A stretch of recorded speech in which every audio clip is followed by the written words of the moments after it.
ahead and get started. Good morning. Welcome to Grand Rounds. I'm Jeff Miller, one of the co-directors of Grand Rounds with Kate Elkington and Christine Denny. Christine is joining us as our remote Grand Rounds moderator for the Zoom attendees this morning.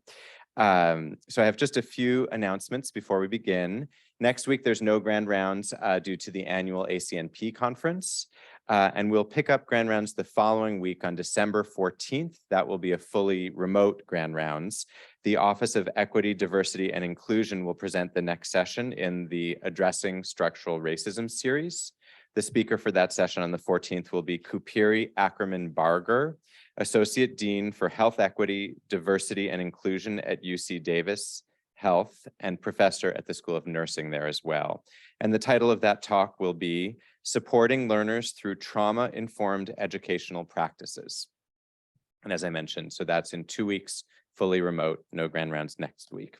Just a few sort of housekeeping announcements before I introduce today's speaker. So again, welcome to our remote Zoom attendees as well as our in-person attendees. For those who are joining via Zoom, we welcome you to ask questions at any time throughout the talk. When a question occurs to you, please just post it in the Q&A. You don't have to wait till the end to post it. And use the Q&A function, please, as opposed to the chat. If you're a trainee, please put the word trainee at the beginning of your question. And then lastly, as I do every time, I will make a very strong plug for you to ask the question yourself. And the way that we do that is if you indicate in your question, if you just state at the end of your question, can ask myself, we'll promote you to a panelist on the Zoom webinar temporarily during the Q&A so that you can ask the question.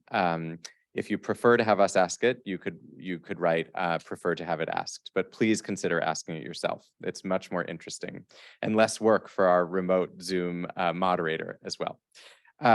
Okay, so I think, and then for those who are here in person, we'll have a luncheon right outside the auditorium at 12:10. We encourage you to stay for lunch.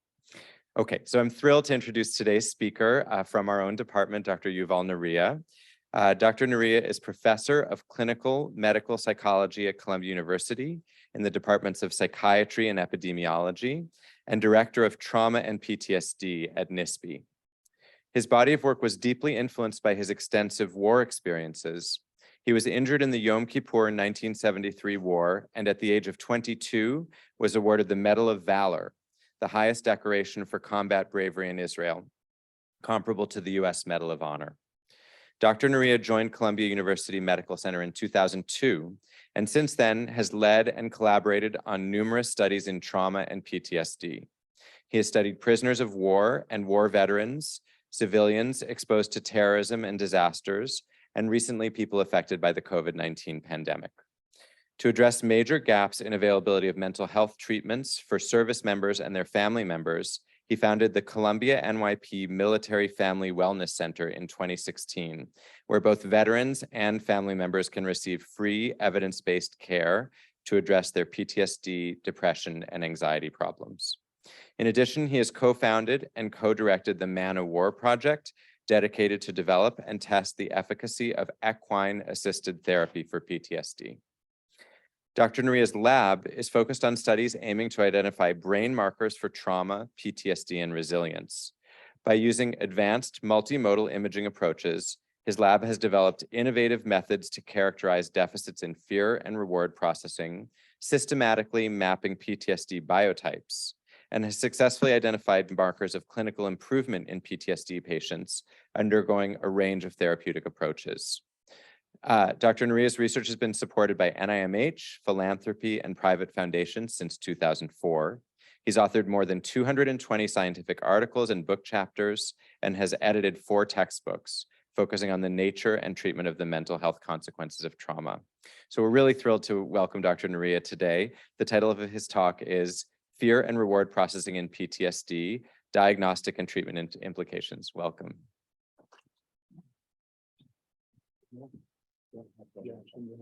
He's doing it for you, actually.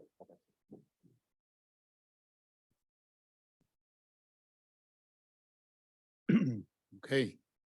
Hello, everybody. Here and at home or at your offices. It's good to see you back physically. It's good to be back, and it's very exciting for me to to give a talk here at my home for the last 20 years or so. So it's really great. And thank you, the committee, for inviting me. Thanks, Jeff, for the welcome, and thanks, Christine at home. So this is the title of my talk, and here I disclose my funding. And I would like to start with a personal note, by saying that both my clinical work, actually I started as a clinician before moving to research, and both my clinical work and research were always inspired and informed, actually, by my personal experience as a soldier and as a vet. I participated in 2 wars. I was born and raised in Israel. I've known military trauma and other types of trauma very, very well. And I always felt that trauma survivors in general, but war vets in particular, deserve to have a strong voice that will help them to communicate their pain, their guilt, their trauma to the public in an unapologetic way. So myself, in order to validate their experiences and represent their needs, I actually wanted this role.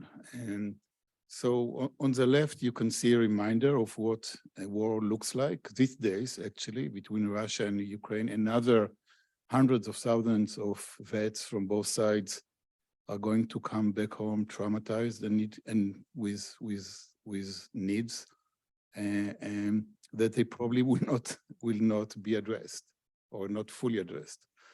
On the right side, you can see a book that I put together, kind of a docu-novel war book that I put together, partially fictional, in the mid-80s when I was working on my PhD. And in this book, I try to describe exactly that war is an awful thing, and that is commonly colored by, great terms, bravery, patriotism, and all of that. The soldiers in the front line is not part of this language, is not part of this terminology. So when I turn to research, I actually try to keep consistent and humble, when I recall, the suffering of trauma survivors. Okay, so let me try to, okay. So let's go to the talk. So what is the plan for today? So first, I would like to show you how actually epidemiological studies on PTSD, particularly longitudinal studies, can inform us a great deal about neurobiology of PTSD. I know it sounds strange, but I want to make the case. And second, I would like to describe what actually we are doing in my lab for almost a decade, actually a little bit more than a decade, looking at neural markers of PTSD. And I also tell you why we are doing that.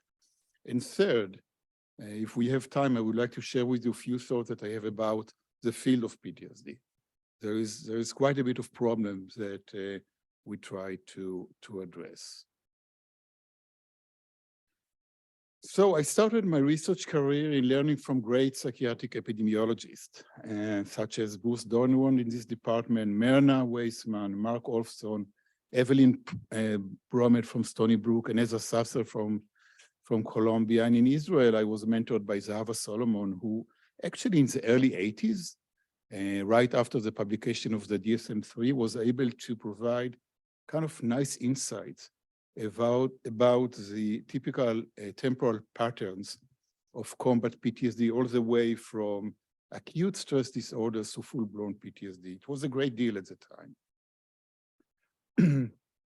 And what I learned over the years from many large-scale national and international surveys is that, first of all, trauma is global. Trauma is everywhere. And I don't, see you guys, with face mask. I don't even need to underscore that. You can find trauma almost everywhere. And And most people are exposed to DSM-defined trauma, all the way from natural disasters, interpersonal trauma, across the lifespan, across cultures, across geographical locations. In fact, if you speak to your own patients and across our clinics here in the buildings or at the hospital or in private practice, you may find out that your own patients, almost every patient, can share with you a history of trauma. Most frequently, interpersonal trauma. People can be really bad to each other. And in families, you know, among couples, interpersonal trauma is very, very, very common.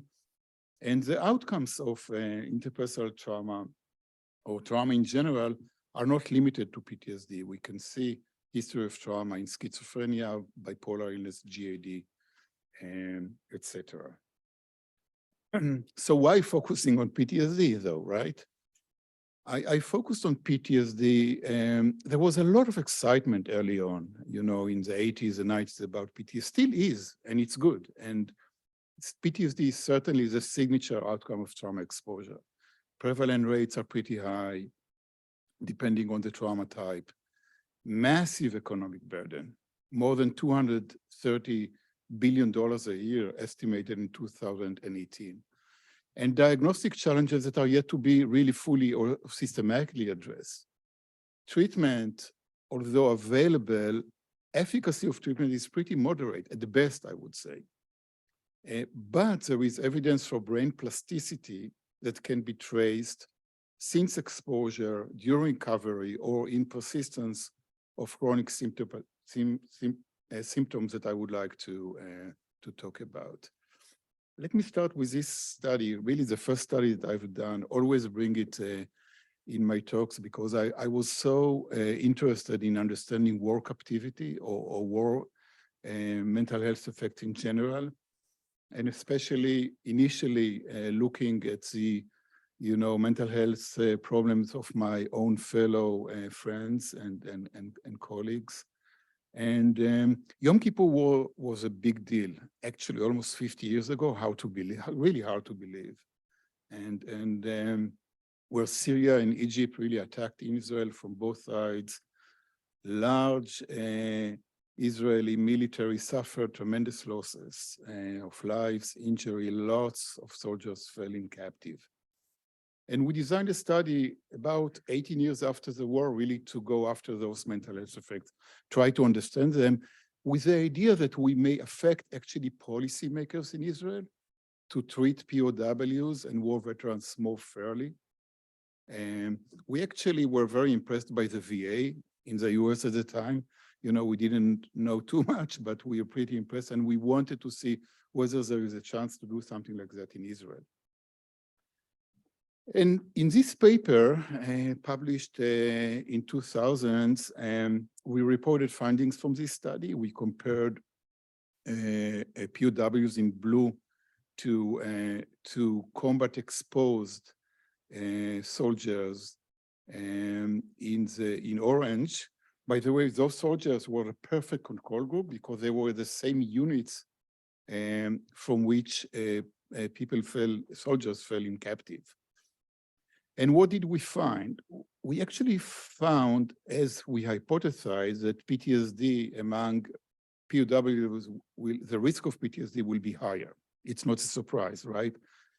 War captivity is terrible, especially in that war, people were tortured, humiliated, deprived from sleep and food, and some of them even sexually molested.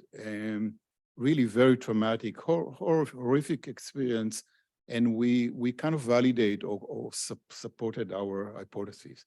But second, and very surprisingly, what we see here, that despite the horrific experience, most of the people didn't develop PTSD after the war,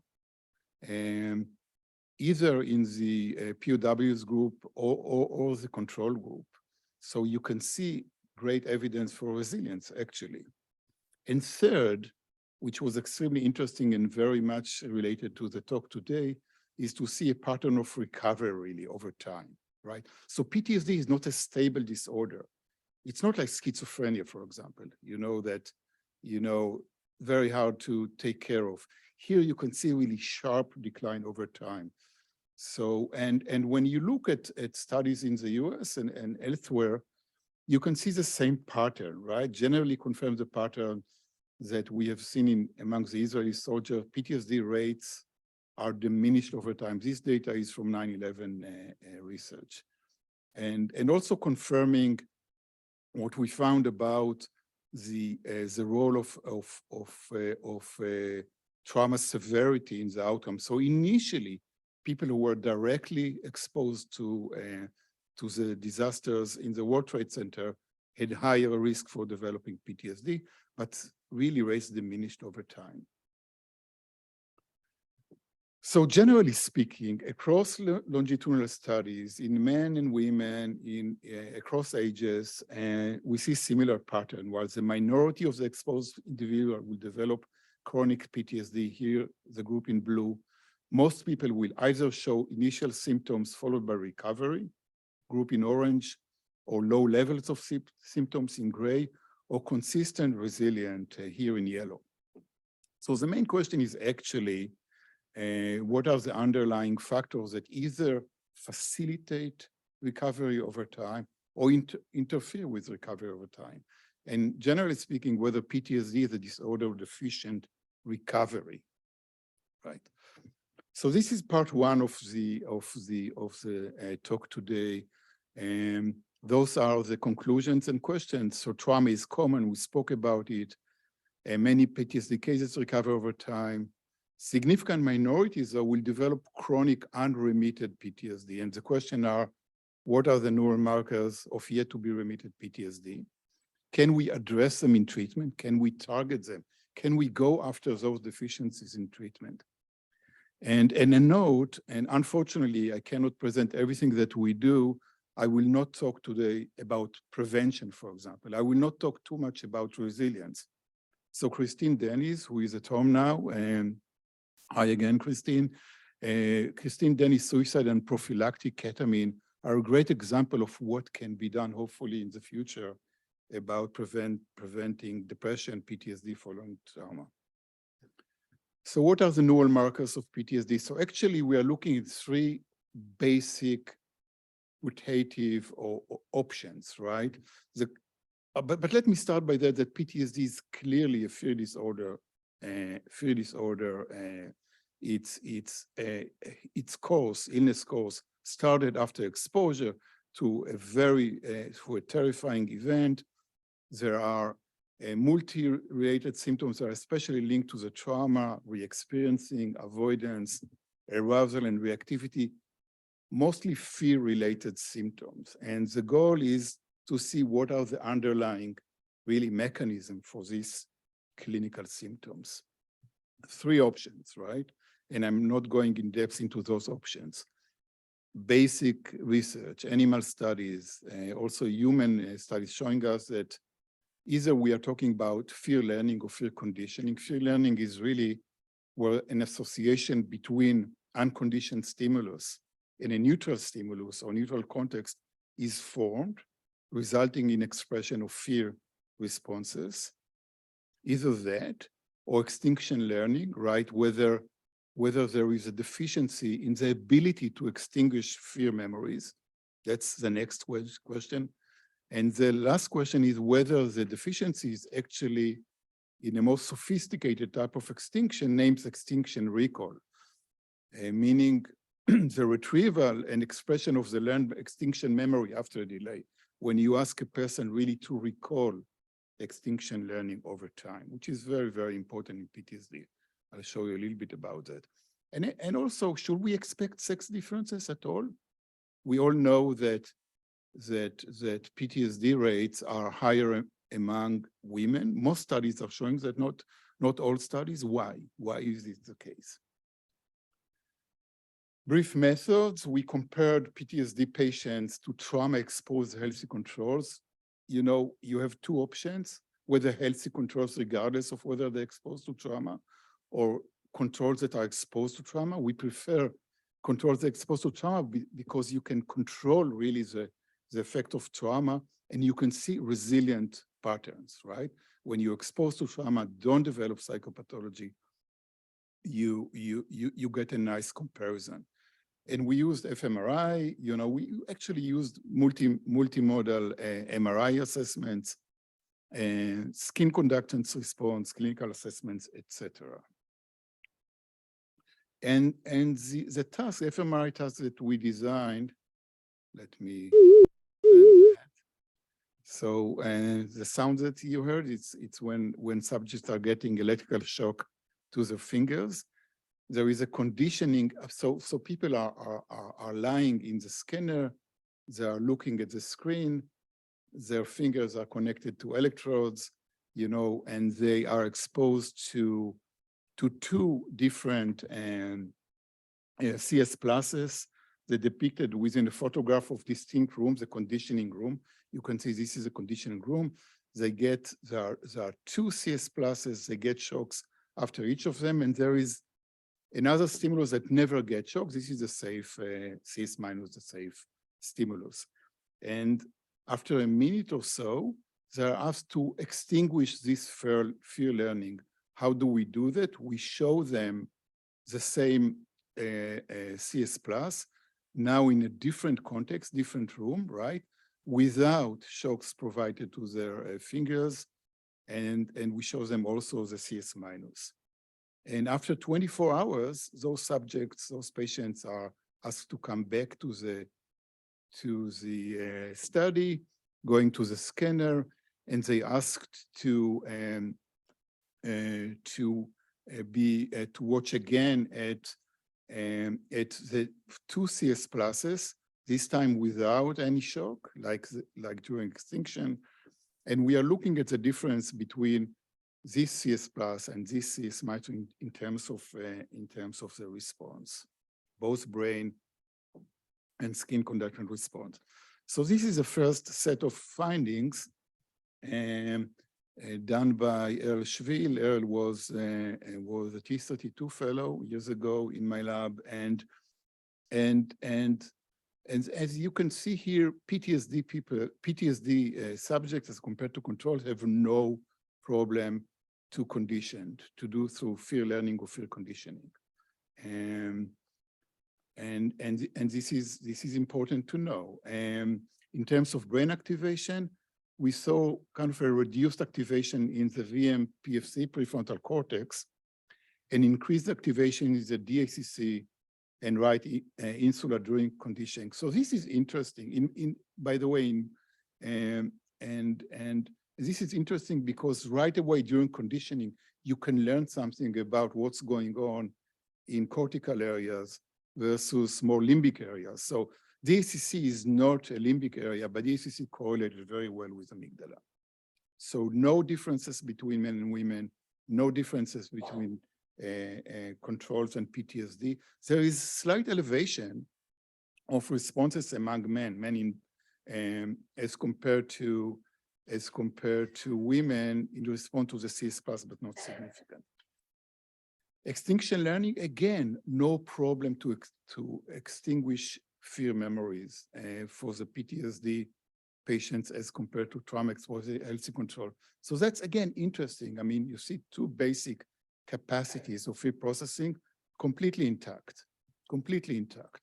So you can ask yourself, so where is the problem really? Where is the underlying, problem? And you go to extinction recall. I remind you, extinction recall, when you ask people to come after 24 hours and ask them to recall extinction learning, to show us whether they are still not afraid of the CS plus extinguished, that was extinguished, as compared to the CS plus that was unextinguished. And here, for the first time, we see problems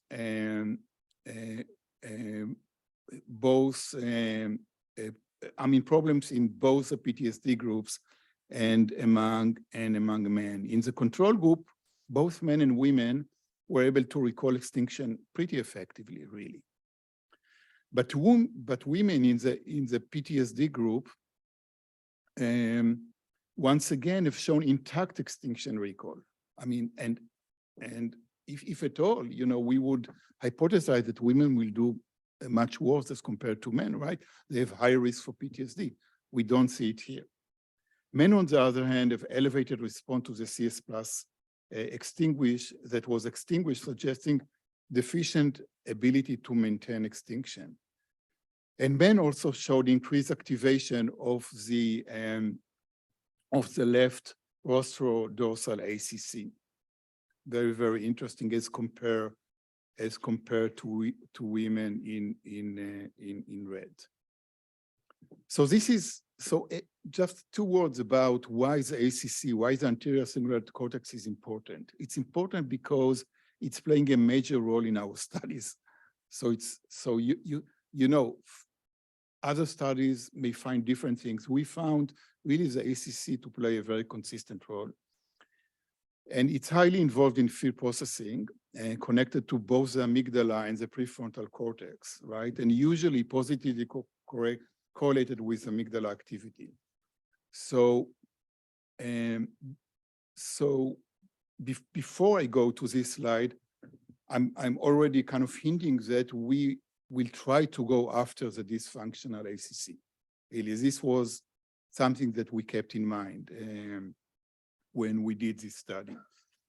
And by the way, talking about the issue of replicability that I will address later on, our collaborator on this, Awan Momilad, found kind of a nicer picture here. We found the ACC or DACC also to show us kind of dysfunction, doing the same, using the same task, fMRI task in the scanner.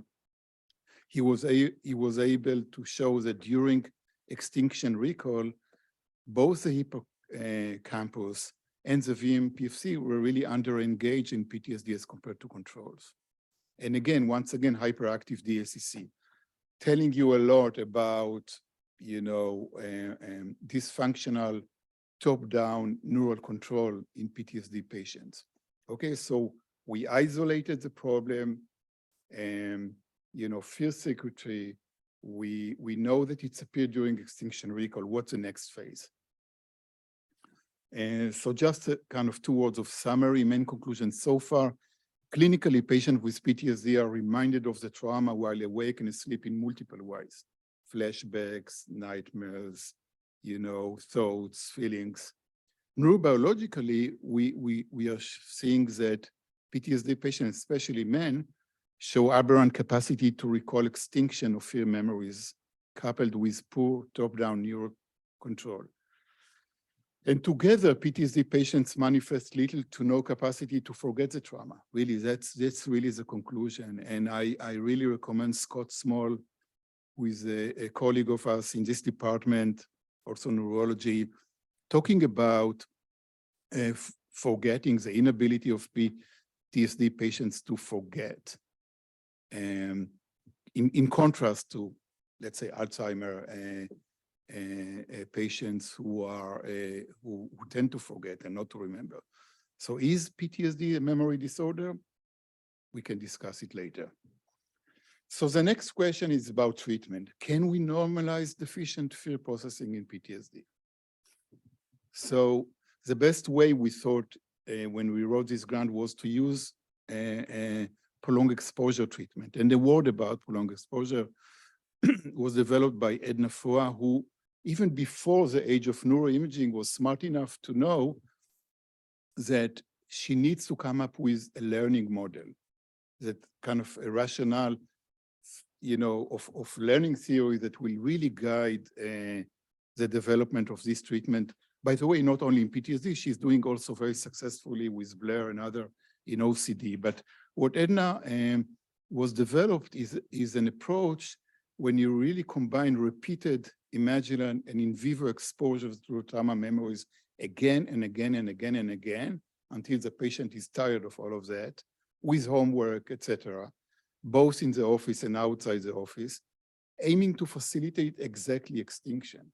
So she asked patients really to tell the story again and again until they are less afraid, less guilty, less in panic, can go out, can overcome avoidance.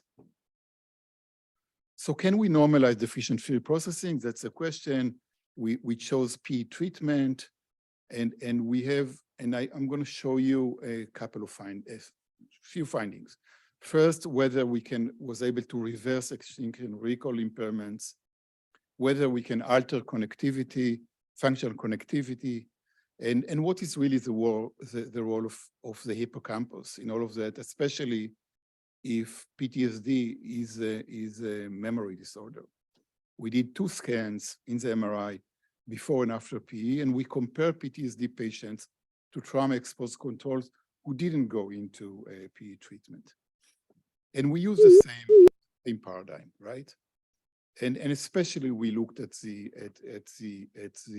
recall phase, comparing the response of the CS plus versus the CS plus extinguished versus CS plus non-extinguished. So the first set of analysis was conducted by Liat Helpman. Liat was a previous research fellow, another T32 research fellows in my lab. And we can see a slight improvement over time this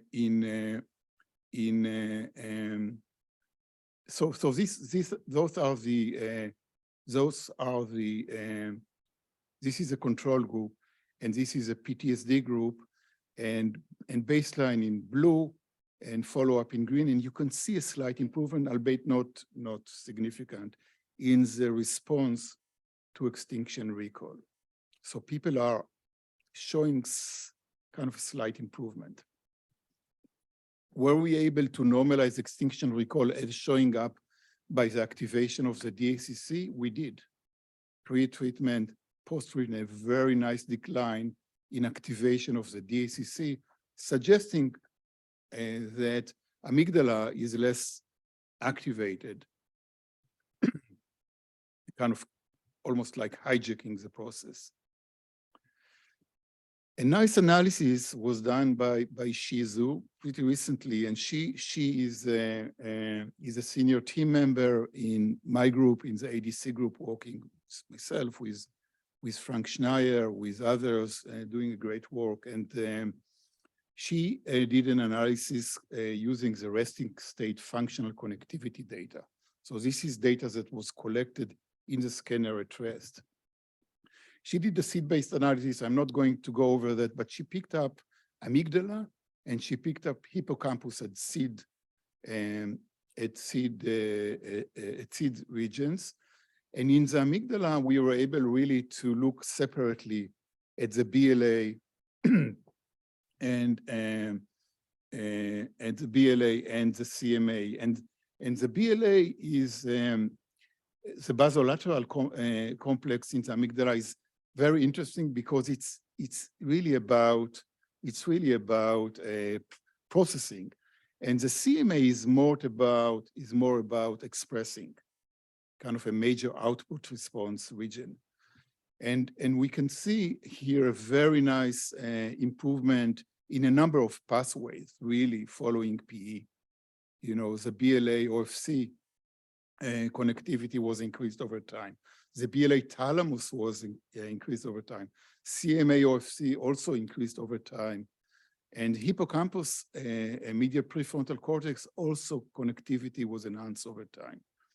And we also saw that the CMA OFC pathway connectivity was associated with reduction of PTSD symptoms. So this is great evidence for the ability really to improve, to facilitate kind of top-down neural control over amygdala among PTSD patients who are going through PE treatment. But not only that, it's not only about, you know, whether PE did well or less well, it's really about the capacity to go after dysfunction, you know, to go after dysfunction, to identify it at baseline and really go after it during treatment, that I think we were able to really be able to show it here. What is the role of hippocampus? Really great role. I mean, whether PTSD is a memory disorder or not, I actually suggest that it's less of a memory disorder and more of a deficient recovery disorder, because we can see that we are able to improve memory or extinction memory, right? But nevertheless, we looked at our baseline hippocampal volume with an analysis done by Michael Rubin in my lab. And we compared non-responders who are completers to non-responders who drop out to the group of responders to the PE treatment and the trauma exposure controls. And we see that, you know, the responders, the treatment responder that have, you know, greater hippocampal volume did much better than anybody in the dropouts or the non-responders group, which had lower or smaller hippocampal volume. So size matters sometimes. And by the way, we didn't see difference between controls or so much of a difference between controls and treatment responders, suggesting that we were almost that the same perhaps capacity to endure trauma can found in treatment responders, and this capacity is very much related to how well the hippocampus is doing. So just to summarize this kind of major part of my talk today, and I think I'm on time, is that we can use multimodal brain imaging in clinical research, and you know, and this done pretty successfully at PI, you know, across labs, across groups, and we can both identify the dysfunction, identify the problem sometimes, if we are lucky, but also we can, if we are even more lucky, being able to address it in treatment. And we also confirmed that aberrant fear circuitry is a major mechanism underlying chronic unremitted symptoms of PTSD. And we also saw that dysfunctional fear processing may interfere with recovery, right? So, and we also kind of, you know, kind of reconfirmed the major role of hippocampus in PTSD. I didn't mention, but there are, you know, a number of studies really confirming that soldiers with bigger hippocampus did well during the war. There was a famous twin study after Vietnam war showing that. So resilience was very much related to hippocampal volume. And here we showed something about the role in recovery or in treatment response. So I'm coming down to the last part of this talk and talking a little bit about what COVID-19 did to us, did to me, and still doing, perhaps, right? So COVID-19 often was difficult, right? But it presented with an opportunity to reflect, for me at least, about the PTSD field. And my Israeli mentor, Zahava Solomon, used to say that difficult times present with opportunities, and she was right. And it's on us really to find them, to explore them, and when we do, we can catch up quite a bit. I also had the privilege really to supervise PGY psychiatry residents that really were called to work so hard with severely COVID patients at the time. This was really very important to all of us.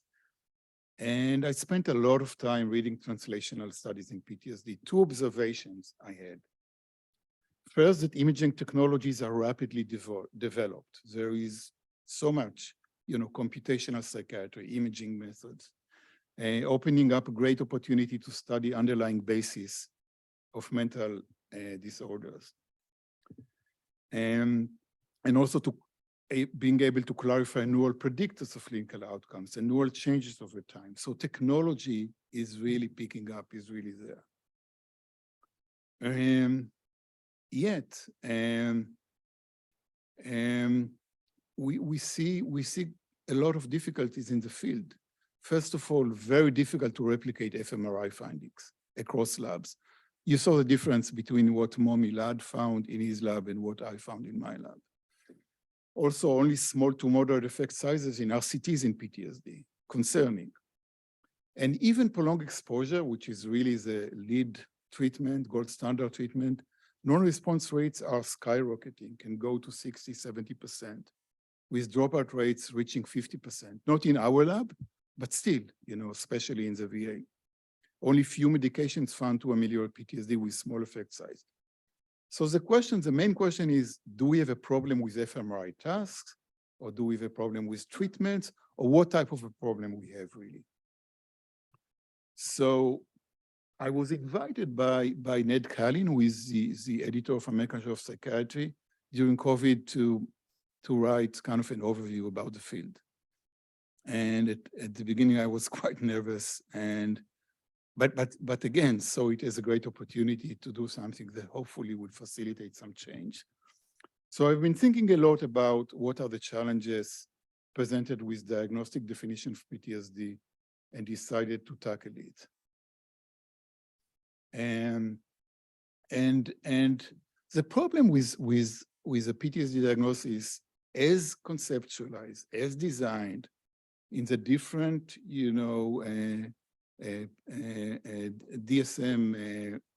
DSMs, is that it's really too broad, a broad constellation of physical, affective, behavioral, and cognitive symptoms, and really overlap significantly with depression, GAD, and more. And this was astonishing that Galatzer, Levy, and Richard Bryant published a study and identified 636 ways to meet criteria for DSM-5 PTSD. So if they are right, we have a problem, right? So PTSD is heterogeneous, even too heterogeneous, potentially including multiple phenotypes. But the problem really is that each time you do a study, you get different patient population, right?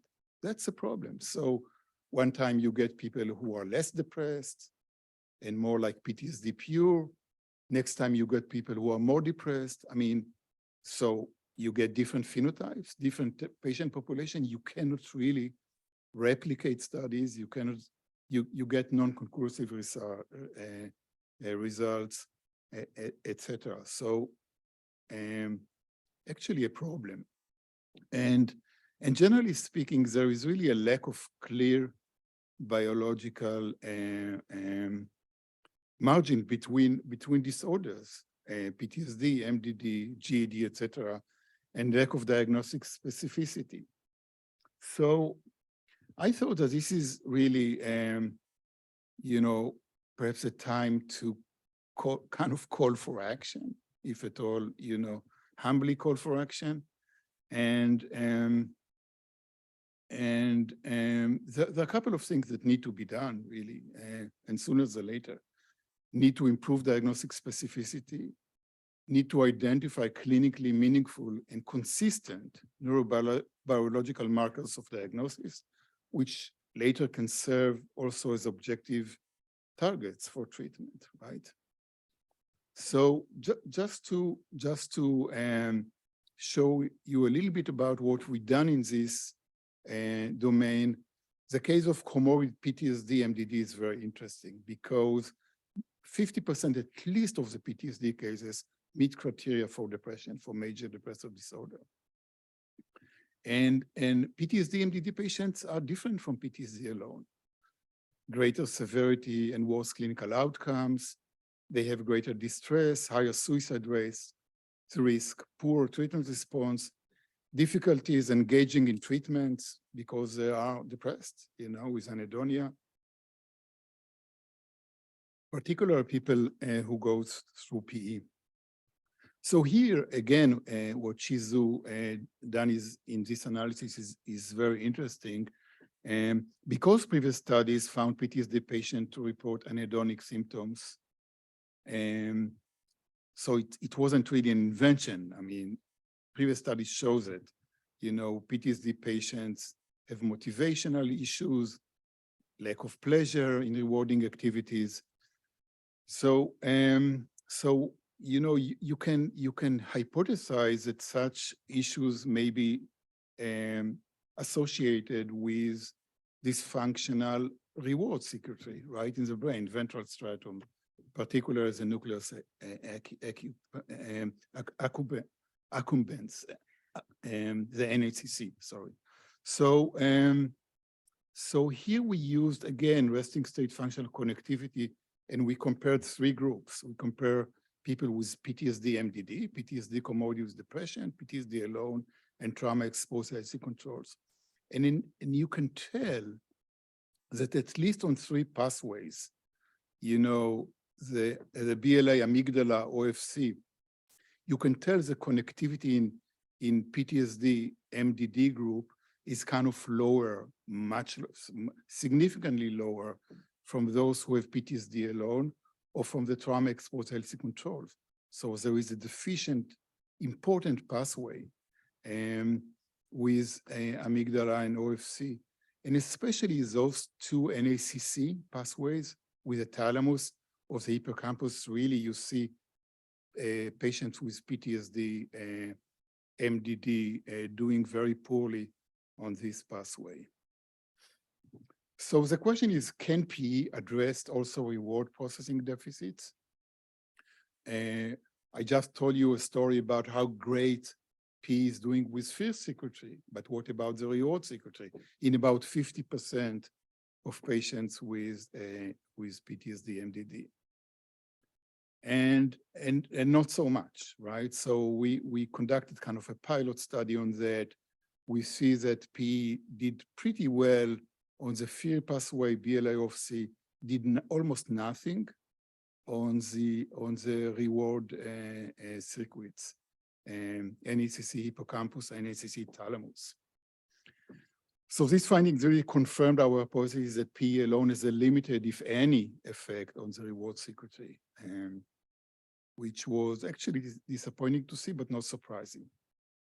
So just to conclude on that, a definition of DSM diagnosed PTSD seems to be too heterogeneous, harming efforts to address treatment needs, improve efficacy of treatments.